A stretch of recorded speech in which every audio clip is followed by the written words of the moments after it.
It's been over a decade since the first Iron Man changed cinema forever. 12 years. That's insane. And while Tony Stark anchored the MCU, we have to admit, that trilogy, not really that good. The first one is incredible, don't get me wrong, but Iron Man 2 and 3 are kind of alright. The core problem was always the simplicity of the plot and the villains. Playing antagonists I personally didn't really care about, especially when they faked us out with a fake Mandarin. And this is my first pre-write for my new MCU, the first project I worked on for this that kind of got me into making an entire saga of it. And this project is called The Invincible Iron Man.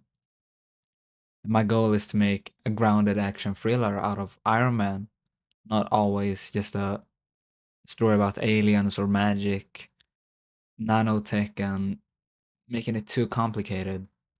It's a gritty story set in New York where super science meets the criminal underworld. For me, the perfect antagonist has always been the one who truly carries the weight of Tony's father's actions and also his own actions with the selling of weapons. And in this story, it's Madame Mask. And she's not just a person in a suit, she's kind of the living, scarred consequence of Stark war profiteering. And I promise you, she is much more interesting than Killian or the fake Mandarin combined. You'll also see the return of classic suits, appearances from high-tier characters like War Machine and Nick Fury, and some big necessary changes from the original MCU that forced Tony into more of an isolation and his original position from the first MCU. And we're swapping out that soft corporate narrative for a toxic betrayal that pushes Tony to his breaking point. This entire movie sets up the criminal underbelly of the Marvel Universe. And this is my pitch and my vision for an Iron Man rebooted movie. And if you haven't, please go check out my first video where I go over what I want to see from the MCU reboot and give a sneak peek into a bunch of other projects I'll be covering. And if you want to see those videos on the X-Men, Spider-Man, Fantastic Four and more, please like this video right now and subscribe. That means the world for small creators such as me, so I can continue making these kinds of videos. But for now, stay and listen to the rest of my Invincible Iron Man pre-write.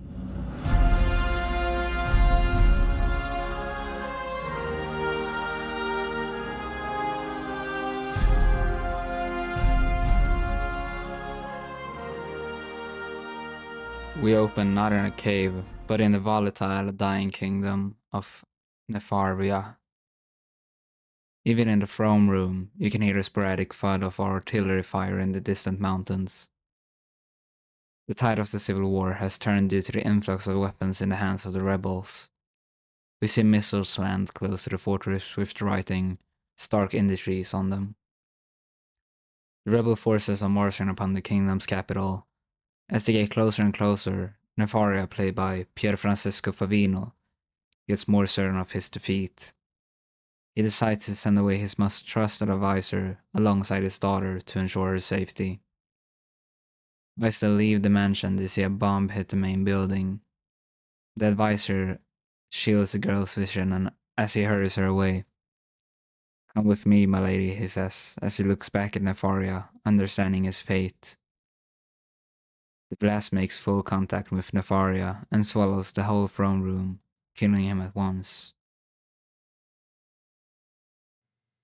Years later, his daughter Giulietta Nefaria, played by Matilda De Angelis, watches old news footage from the Civil War.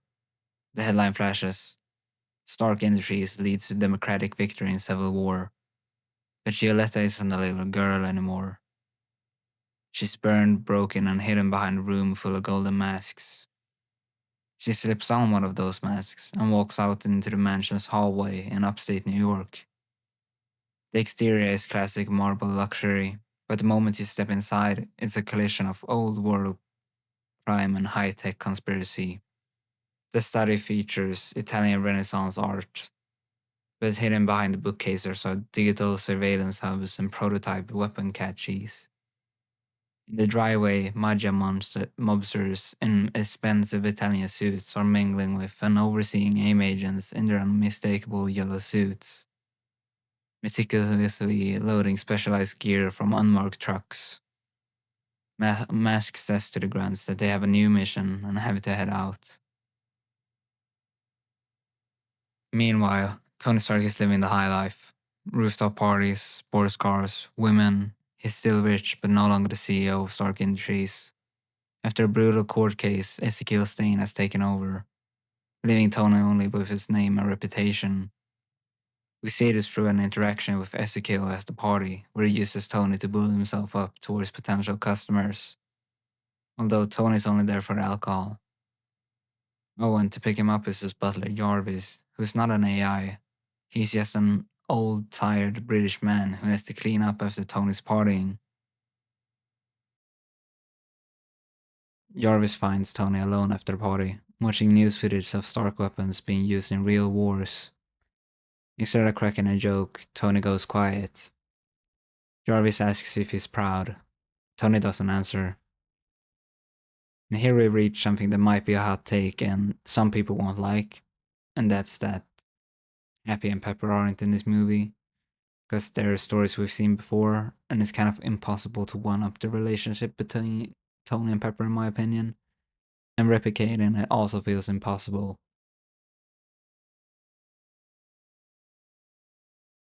The next morning, War Machine, played by Aldous Hodge, descends into the garden of what's later going to become the Avengers Mansion, his suit opening with a slightly clunky mechanical rhythm, a hybrid of Iron Man's Mark I and later designs. Rhodey steps out, breezing past Jarvis, who informs him that Tony is still asleep after the previous night's activities. Without skipping a beat, Rhodey bursts into Tony's bedroom. Another break-in at a Stark Industries lab, he announces. Tony stretches, groggy, and reminds Rhodey that he's no longer the CEO after Ezekiel Stain won the court case for company ownership. He may still be incredibly wealthy, but now he only owns a fraction of Stark Industries. Rhodey says seriously, "It's still your name on those weapons, and AIM is stealing them." Tony shrugs and tells Rhodey that Nick Fury can handle it. Rhodey smiles and says, "Oh, he's already on his way." Cut to the massive backyard. Jarvis' hair flutters in the wind as he stares up at a helicarrier hovering above the ground. A small ship detaches and lands gracefully, and Nick Fury, played by Jeffrey Dean Morgan, steps out alone in full shield gear. Tony, still in the mansion's enormous kitchen, watches their arrival and sighs. He argues with Fury, insisting that he's a private citizen and has no authority over what's now Ezekiel Stain's business. Fury remains unbothered and says, "I've got it covered. With S.H.I.E.L.D.'s permission, we're handling AIM. And the villain you need to know is Madame Mask." Tony protests, snarling at Fury that he's not part of S.H.I.E.L.D. and it doesn't affect him at all. Fury counters, reminding him of their conversation about the Ultimates initiative. Defeated, Tony finally agrees. "Fine. Show me the footage." Fury and Rhodey run through the data. AIM, led by a nimble masked figure, stealing Stark Industries weapons. Fury then explains that Madame Mask isn't the ringleader behind the whole operation, that she's just a pawn hired by Monica Rappaccini to do her dirty work. He says, "She's been promised something, Tony, and it isn't just weaponry. She wants to destroy you and your name." Tony, unfazed, presses a button, revealing his arsenal of suits. A polished Mark I, the sharp-faced Mark II, and an unfinished Mark III, reminiscent of his original armor, all ready for action. Tony climbs into the Mark II and asks Fury where exactly they're attacking next. We see him fly away and enters a weapons factory with a code. He goes through the different weapons in the storage room until he hears an alarm go off. AIM agents turn the corner into a the massive warehouse but see Tony hovering above the ground there. And we get a fighting montage of Tony overpowering them and flying around blasting them. But after a while, Mask ambushes him mid-air and her golden gun nearly pierces his helmet. As Mask overpowers Tony and the AIM agents are loading the weapons, Tony attempts to initiate a standard Stark Industries lockdown on the remaining inventory via his suit. Tony's vision flashes red as the lockdown fails and his comms buzz with Jarvis' report. Sir, a level 5 master code protocol is currently active, overriding all security directives. The weapons are flagged as being in transit for routine disposal. The system is telling them to load the trucks, not fight them. The realization hits Tony instantly. The only person with the authority to initiate that high-level override is the CEO, Ezekiel Stain. The humiliation of being beaten immediately transformed into a toxic personal fury, confirming that he wasn't just ambushed by a villain, but his defeat was caused by the same man who stole his father's company. In the next scene, we see Tony confronting Ezekiel Stain. We learn here that Tony lost control of the company because the US government deemed him too unstable and uncontrollable to own such a big weapon producer. Their dynamic is pure hatred. Tony accuses him of letting AIM steal weapons on purpose. Ezekiel shrugs it off. The thefts prove the weapons work, Tony, and the government loves it. So why not show them the most dangerous weapon of all, asks Ezekiel. That's why us at Stark Industries will be holding a weapon convention right here in central New York. Tony replies, a weapon convention in the middle of New York. Genius plan if your goal is to give AIM a shopping list, as he tells Ezekiel that it won't go as planned and vows not to help him when AIM does decide to attack. Cut to Madame Mask back in the Magia mansion, speaking on how Monica is disrespecting her and how Count Nefaria wouldn't want to see her rule so weak. She speaks to the second in command of the Magia, Silvermane, and gives some special plans which the viewers don't know about yet. Silvermane says, and they're not like these yellow suits. They talk of data and optimization. We talk of loyalty and territory. This Rappaccini disrespects the Magia. Mask says, loyalty buys territory, Silvio, but science buys power. Monica's a tool, nothing more. Her science allows us to compete with likes of S.H.I.E.L.D. and Stark. Once we have the data we need, I will be the one optimizing this organization. You just make sure the final asset is ready for its debut. Silvermane replies, it is ready, my lady. The old ways always adapt. That night, AIM's theft hits the news. The media blames Tony for letting his tech fall into terrorists' hands again. Tony watches pundits drag his name through mud. He nearly smashes his TV. He opens the compartment with his suits again and looks at the unfinished Mark III. We get a montage similar to the first Iron Man movie, of him working on the suit. Jarvis enters the room and says, you know, your father never worried about the fallout. He always said, the genius is in the creation, not the consequence. Tony scoffs and says, well, look where that got him. Jarvis says, it gave you everything, sir, and that's why you built these suits. Not to protect the world, but to protect yourself from the blame your father left behind. You're running a cleanup operation for a ghost. Tony avoids eye contact and says, maybe I just got tired of being the mess. From here on we see Tony determined and coldly focused. He finishes his suit and simply takes a step back and runs a diagnostic check. The Arms Expo is a massive showcase set up in a prominent civilian area of New York. The featured weapon is Ezekiel Stain's Patriot missile system, and it's deliberately designed to look overblown and ugly.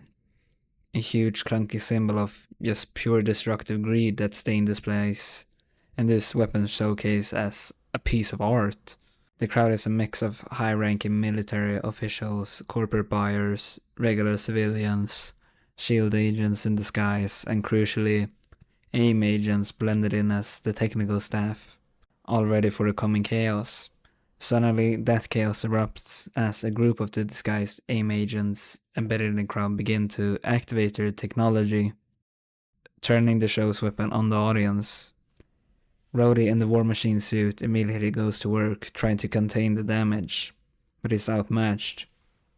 His suit designed for direct combat is too slow to stop multiple assaults happening all at once, and on a rooftop nearby, Madame Mask watches, calm as ever. As the chaos escalates, Tony is at a nearby rooftop bar, watching the live news feed on his phone. His expression is grim. He sees the public in danger, and his best friend struggling. Damn it, Stain. You can't even fail quietly. He has to make a choice. He knows Ezekiel gains from this, but he needs to intervene.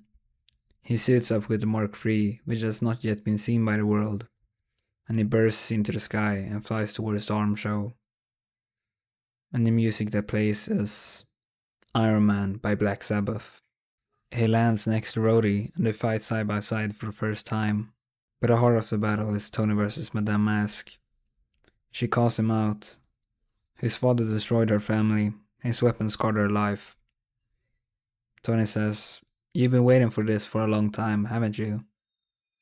And Mask replies, "Longer than you think, Stark." And she tears off her mask, revealing her burnt face. And for once, Tony doesn't have a snappy comeback, just guilt. Their fight is brutal. Mask is fast, acrobatic, and lands vicious hand-to-hand blows. Tony's armor absorbs the hit, but is clunky against her agility. Tony blasts repulsors, dodges swinging cranes, while Mask flips across the hall, firing her pistols. Just when Tony seems to gain the upper hand, Mask smiles, because this was never about winning. She activates a massive Stark weapon in the center of the expo. It goes haywire, threatening to wipe out the entire city. And she vanishes into the chaos. Tony has to make the choice. Follow Mask or save the people. And of course he chooses the people. With Rhodey's help, he flies the weapon into the sky, guiding it to explode safely above the sea. In the aftermath, the world hails Iron Man and War Machine as heroes, but the victory feels hollow. AIM is still out there, and Madame Mask escaped. And Stark's legacy still remains tainted. In the final twist, we cut to Monica Rappaccini, the brains behind AIM. She thinks she's safe in her bunker until Silvermane, now in his cyborg body, storms in and assassinates her. Madame Mask takes control of AIM herself. The game has only just begun. In the mid-credit scene, we see Rhodey get a package with a note on it from Tony. He opens it up and a more advanced War Machine suit is in front of him. He climbs in and lifts off. For the post-credit scene, we cut to Madripoor. We see a shadowy meeting of crime bosses. At the head of the table, Kingpin. Around him, the Owl, Swordsman, Tombstone, Hammerhead, Silvermane, and Madame Mask, herself now the leader of AIM. The entire criminal world of the MCU seems to be there. What could it be discussing? So that's Invincible Iron Man, a darker reboot that ties Iron Man to his father's sins, blends mafia crime with super science, and sets the stage for Marvel's Reboot. Would you want to see this on the big screen? Please comment, like, and subscribe. Tell me your opinions on this video and the pitch, and I'll continue making more if I see support. Thank you so much for watching.